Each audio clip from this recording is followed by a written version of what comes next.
नमस्कार दोस्तों, स्वागत है आप सभी का आपके अपने यूट्यूब चैनल अमन प्रयास जीके देश में। जैसा कि आज है आपका 2 जुलाई और 2 जुलाई को आपका एसएससी CHSL का एग्ज़ाम था, जो कि सेकेंड शिफ्ट का भी एग्ज़ाम समाप्त हो गया है।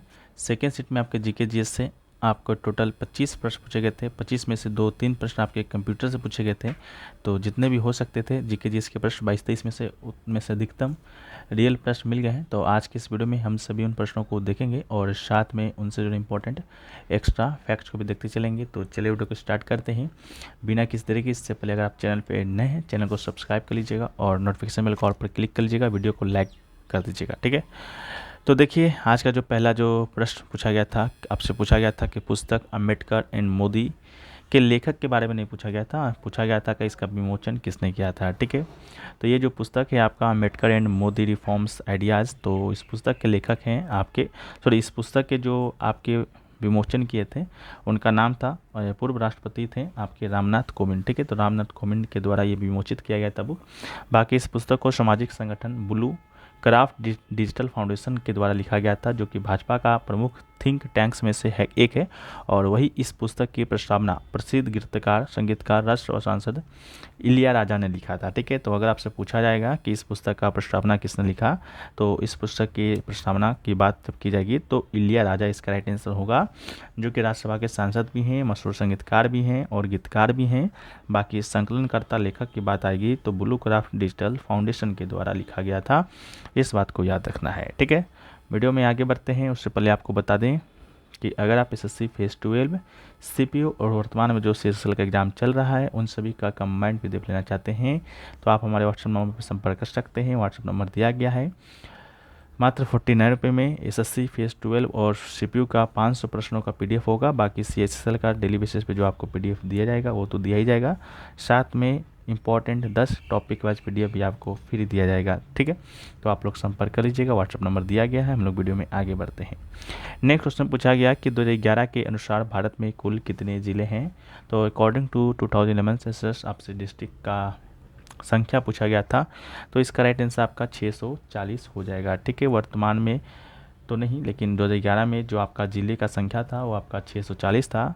और वर्तमान में बात करते हैं तो वर्तमान में 2024 के अकॉर्डिंग तो आपका टोटल जिलों का संख्या 806 है, ठीक है। इसके अलावा भारत में उत्तर से लेकर दक्षिण तक, यानी कि जम्मू कश्मीर से लेकर कन्याकुमारी तक, और पूरब से लेकर पश्चिम तक, यानी कि आपका अरुणाचल प्रदेश से लेकर गुजरात तक, यदि कुल राज्य और केंद्र शासित प्रदेश की बात करें तो 28 राज्य और आपका 8 केंद्र शासित प्रदेश है। इसको भी आप याद रखिएगा, ठीक है। इसके अलावा भारत में कुछ बड़े और छोटे ज़िलों की बात करते हैं हम लोग, तो सबसे बड़ा ज़िला आपका गुजरात का कच्छ जिला है। क्षेत्रफल की बात करते हैं तो 45,652 किलोमीटर है। सबसे छोटा ज़िला आपका माहे है, पुडुचेरी का। और सबसे अधिक आबादी वाला ज़िला आपका उत्तर 24 परगना है, पश्चिम बंगाल का। और सबसे कम आबादी वाला ज़िला की बात करेंगे तो दिबांग घाटी है, अरुणाचल प्रदेश का, ठीक है। तो इसको भी याद रखिएगा।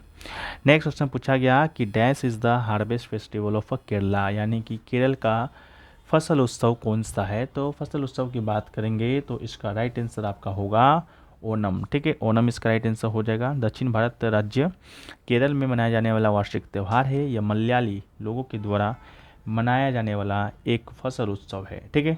इसके अलावा ओणम की बात करते हैं तो it was celebrated on commemorate the arrival of king Mahabali and this festival last for 10 days and it's celebrated every year August September, ठीक है। इसके बाद पोंगल की जब हम लोग बात करते हैं तो Pongal is the 4-day long harvest festival celebrated mostly in the state of south India और स्पेशली तमिलनाडु, ठीक है। तो पोंगल तमिलनाडु का हार्वेस्ट फेस्टिवल है। लोहड़ी की बात करते हैं तो it is the harvest festival of north India specially in Punjab and Haryana, ठीक है। And Baisakhi is also celebrated in Punjab, ठीक है। तो याद रखिएगा। नेक्स्ट क्वेश्चन है कि भारतीय रिजर्व बैंक का राष्ट्रीयकरण किस वर्ष किया गया था, ठीक है। तो भारतीय रिजर्व बैंक की बात करते हैं तो इसका राष्ट्रीयकरण किया गया था 1949 में, तो इसका राइट आंसर 1949 होगा। और भारतीय रिजर्व बैंक सार्वजनिक स्वामित्व में स्थान अधिनियम 1948 के आधार पर 1 जनवरी 1949 को इसका राष्ट्रीयकरण किया गया था। और केंद्रीय बैंक यानी कि भारतीय रिजर्व बैंक ही भारत का केंद्रीय बैंक है और इसका स्थापना पहली बार किया गया था 1935 में भारतीय रिजर्व बैंक अधिनियम 1934 के तहत। और याद रहे कि जब 1935 में इसका स्थापना किया गया तो इसका मुख्यालय हुआ करता था कलकत्ता, लेकिन वर्तमान में इसका मुख्यालय की बात करते हैं तो बम्बई महाराष्ट्र में इसका मुख्यालय है। ठीक है, वर्तमान में इसके गवर्नर की बात करते हैं तो शक्तिकांत दास वर्तमान में इसके गवर्नर हैं, जो कि 25वें नंबर के हैं। ठीक है, तो इसको भी आप याद रखिएगा।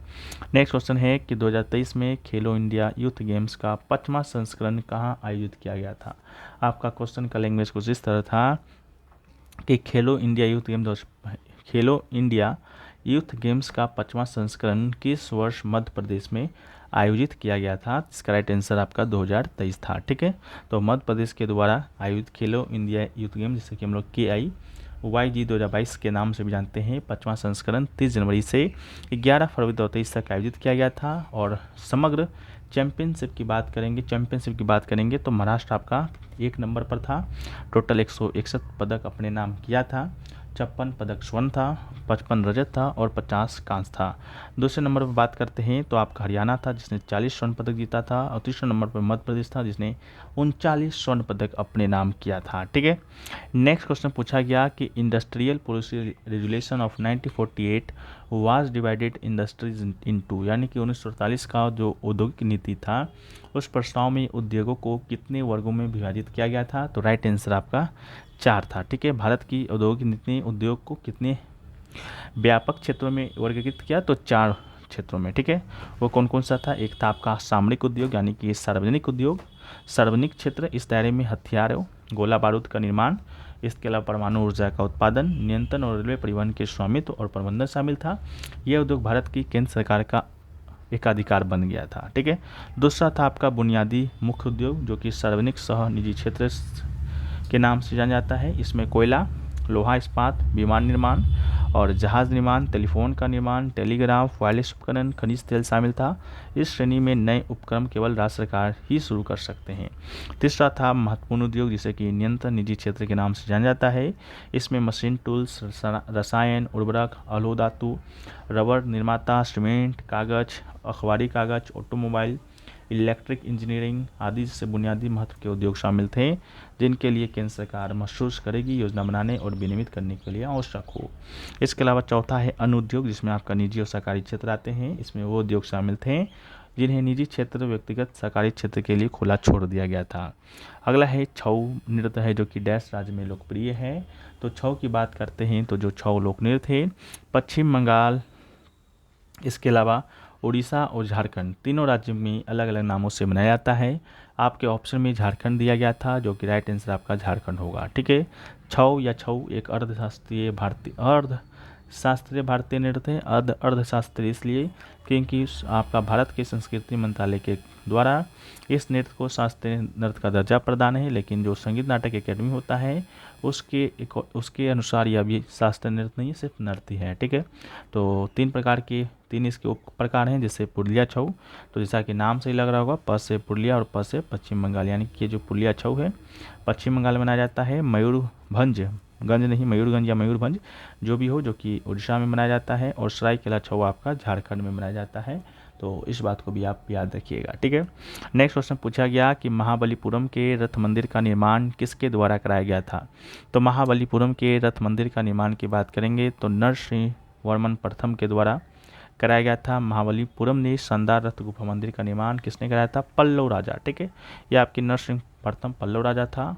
और 7वीं 8वीं शताब्दी में क्या था, पल्लव राज का संस्थापक भी आपका नरसिंह वर्मन प्रथम था। महाबलीपुरम में 8 मंदिर है, जिनमें से 5 का नाम महाभारत के पांडवों 5 भाई और एक द्रौपदी के नाम पर रखा गया है। अगला है कि भारतीय संविधान के अनुच्छेद 20 के खंड में निहित दोहरे खतरे शब्द के अंतर्गत कोई व्यक्ति डैश है। ठीक है, तो एक ही अपराध के लिए एक से अधिक बार मुकदमा नहीं चलाया जाएगा और ना ही दंडित किया जाएगा। ये आपका अनुच्छेद 20 के खंड 2 में है वर्णित। ठीक है, तो इसका राइट आंसर है भारत के संविधान का अनुच्छेद 20 का खंड 2 में आउट ऑफ वॉइस कन्विक्ट या दोहरे खतरे का सिद्धांत है, जिसका अर्थ है कि व्यक्ति को अपराध के लिए 2 बार दंडित नहीं किया जाना चाहिए। इस प्रकार किसी व्यक्ति को एक ही अपराध के लिए 2 बार मुकदमा नहीं चलाया जा सकता है और ना ही दंडित किया जा सकता है। देश का कानून यह है कि किसी ऐसे अपराध को दंडित करने के लिए दूसरा मुकदमा नहीं चलाया जा सकता है जिसके लिए उस पर पहले ही मुकदमा चलाया जा चुका है या दोषी ठहराया जा चुका है। ठीक है, नेक्स्ट क्वेश्चन पूछा गया कि वाइब्रेंट विलेज प्रोग्राम जो आपका है, जो कि आपका यहाँ पर किबुती में लॉन्च किया गया है, वो आपका किस राज्य में पड़ता है? तो इसका राइट आंसर आपका अरुणाचल प्रदेश था। ठीक है, हाल ही में आपका केंद्रीय गृह सहकारिता मंत्रालय जो कि अमित शाह जी हैं, अभी वर्तमान में भी यही हैं, पहले जब ये लॉन्च हुआ था उस समय भी वही थे, के द्वारा अरुणाचल प्रदेश के सीमावर्ती गांव किबुती में वाइब्रेंट विलेज प्रोग्राम का शुभारंभ किया गया है। वाइब्रेंट विलेज कार्यक्रम के तहत आपका अरुणाचल प्रदेश, सिक्किम, उत्तराखंड, हिमाचल प्रदेश तथा केंद्र शासित प्रदेश लद्दाख में चीन सीमा से सटे 19 जिलों के 46 ब्लॉकों में 2967 गाँव की व्यापक विकास की पहचान की गई है। ठीक है, तो ये सभी क्वेश्चन पूछे गए थे। बाकी कुछ और क्वेश्चन हैं, कुछ क्वेश्चन आपके स्टेटमेंट बेस्ड पूछे गए थे, उनमें से एक क्वेश्चन आपको रॉन्ग चूज करना था। इसमें से एक दिया गया था कि PM has the power of emergency, यानी कि जो इमरजेंसी का जो पावर है वो आपका प्रधानमंत्री के हाथ में है, तो ये आपका स्टेटमेंट गलत था। जो इमरजेंसी का जो पावर है वो आपको प्रधानमंत्री नहीं, आपका राष्ट्रपति के हाथ में है। ठीक है, इसके अलावा एक क्वेश्चन पूछा गया हिमालय रेंज कब होती है, इसके अकॉर्डिंग क्वेश्चन पता नहीं चल पाया। इसके अलावा बैडमिंटन में नंबर 1 प्लेयर पूछा गया था। ठीक है, तो बैडमिंटन में नंबर 1 प्लेयर तो समय समय पर चेंज होते रहता है, लेकिन किस ईयर का पूछा गया था वो भी पता नहीं चल पाया है, तो वो भी आप लोग बताइएगा तो अच्छा रहेगा। ठीक है, और बात करेंगे और भी बहुत सारे प्रश्न पूछे गए हैं। ठीक है, जैसा कि एक क्वेश्चन पूछा गया था कि least difference day and night में कहाँ होता है। ठीक है, टेम्परेचर का जम्मू कश्मीर, राजस्थान, इंदौर, भोपाल, चेन्नई, तिरुवनंतपुरम, इस प्रकार का ऑप्शन दिया गया था। ठीक है, तो इसका राइट आंसर आपका जम्मू कश्मीर ही होगा। ठीक है, वहीं पर आपका जो डे और नाइट में जो टेम्परेचर है वो आपका मतलब बहुत कम देखा जाता है। ठीक है, तो ये भी आपका पूछा गया था। और इसके अलावा एक पूछा गया था मसल मूवमेंट का रीज़न पूछा गया था कि जो मसल मूवमेंट होता है उसका रीज़न क्या है। ठीक है, ये भी पूछा गया था, हालांकि क्लियर नहीं मिल पाया है।